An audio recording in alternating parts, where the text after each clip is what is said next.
USAID official convicted in $500 million bribery scheme.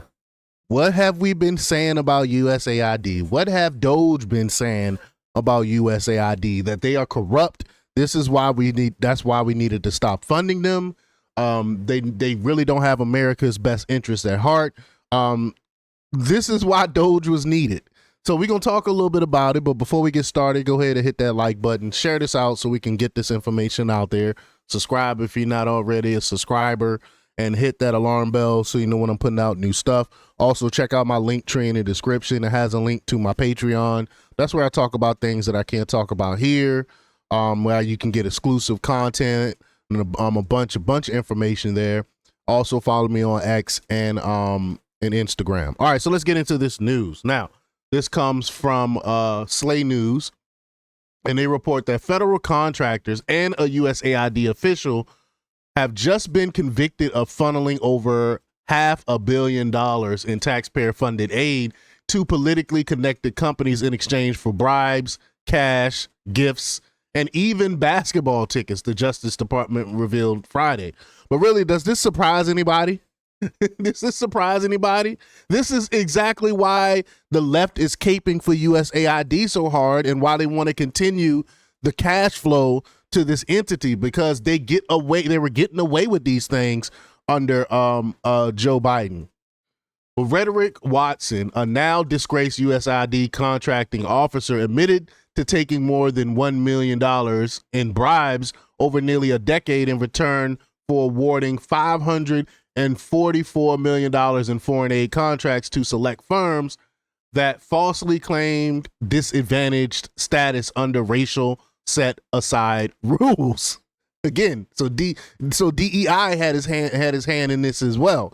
And the crazy thing is, it was basically he got paid $1 million. That's it. And he gave away $544 million. So basically pennies on a dollar. He sold his soul for pennies on a dollar. He sold his freedom for pennies on a dollar. If you're going to do something illegal like this, at least get more bang for your buck, man. This is crazy that he only got $1 million off of this. I would not sacrifice my freedom for $1 million. That's just ridiculous.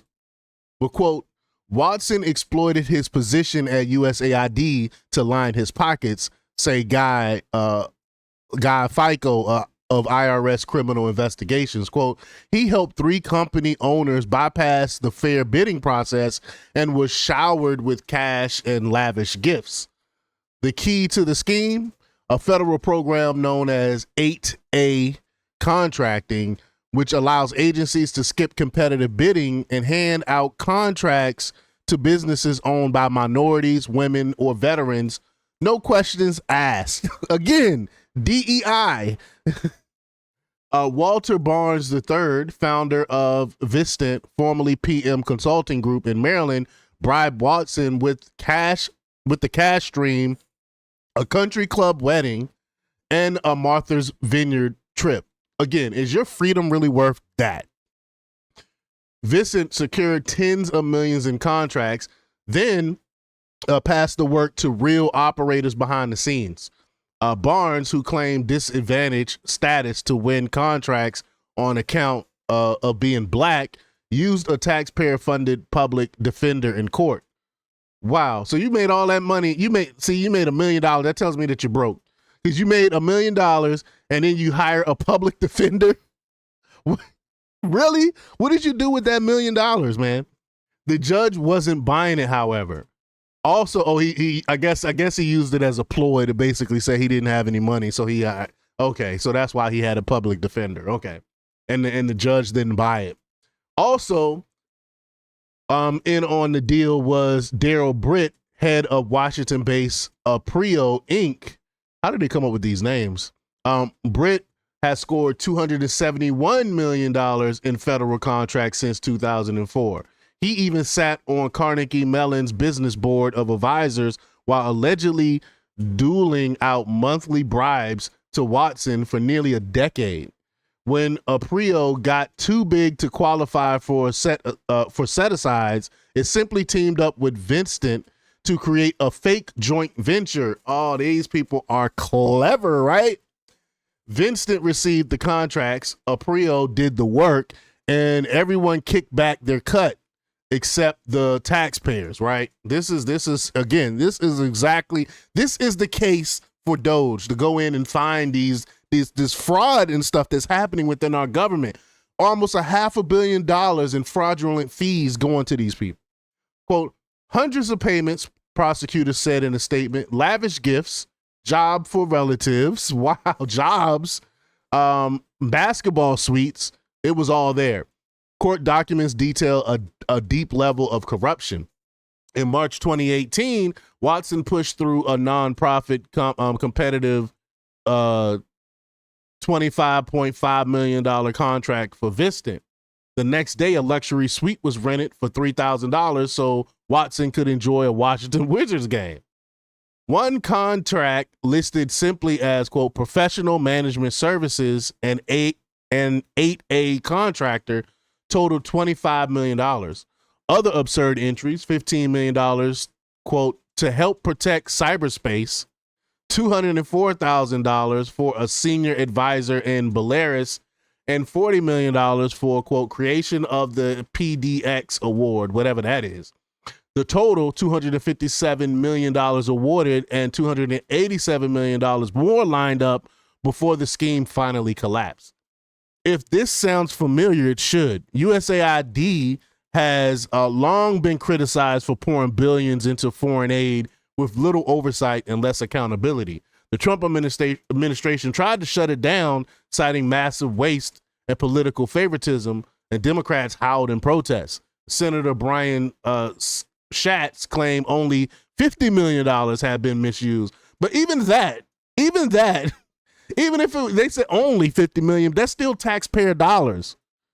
And if you got you got this happening all through government, that stuff adds up. But it turns out he was off by 1,000% because it was $500 million. Despite stealing hundreds of millions in rigged contracts, Aprio and Vistant won't pay anywhere near full restitution. Of course not. They get away with this stuff. The same thing with the you see the same thing happening to medical companies, pharmaceutical companies, I should say. They know they put out these products and make like billions upon billions of dollars. Then when they get caught to doing some illegal things pertaining to the medications, like they know it could be harmful and stuff like that, they only have to pay pennies on the dollar for it. So they'll pay like $1 million fine, but they end up making billions from it. It's how the game works. It's rigged in their favor. DOJ originally demanded $52 million and $86 million from the companies, but accepted $500 million and accepted $500,000 and $100,000 instead, citing inability to pay. So what happened to the millions upon millions of dollars that they received already? Quote, deferred criminal prosecution was offered. No trial and no prosecution for the firms. Of course not. They got away with it. They paid a few $100,000 off of the $500 million that they made. This is diabolical. Watson, the idiot that gave him the contracts, he's going to go to prison for it. You dummy. You think they're going to come to your defense after you set them up with sweet deals, making hundreds of millions of dollars, and now you made a measly $1 million and you're going to prison for it? You're dumb. You're stupid. You're not that bright, bro. But Watson faced up to 15 years in prison, while the company owners faced just 5 for orchestrating one of the largest government contract bribery schemes in recent history. Oh, so they will get some time. It sounds like the company owners might get 5 years. This wasn't just some rogue actor or one-off grift. It was a decade-long taxpayer-funded race hustle pipeline operated from inside the federal government, enabled by identity politics and ignored by oversight agencies. This is why Trump is getting rid of DEI. People abuses it. People abuse it. It really doesn't go for what they try to say it's for. And it goes on to say, if you're wondering where your foreign aid dollars went, they're in a Martha's Vineyard timeshare, a Wizards suite, and a country club wedding tab. Welcome to Diversity, Equity, and Embezzlement, brought to you by the federal government. Nasty work here. Nasty work here. But y'all let me know what y'all think about this. Leave y'all comments down below. Like, share, and subscribe. And check out jjthepsychotherapist.com for the latest in news. Until next time, peace.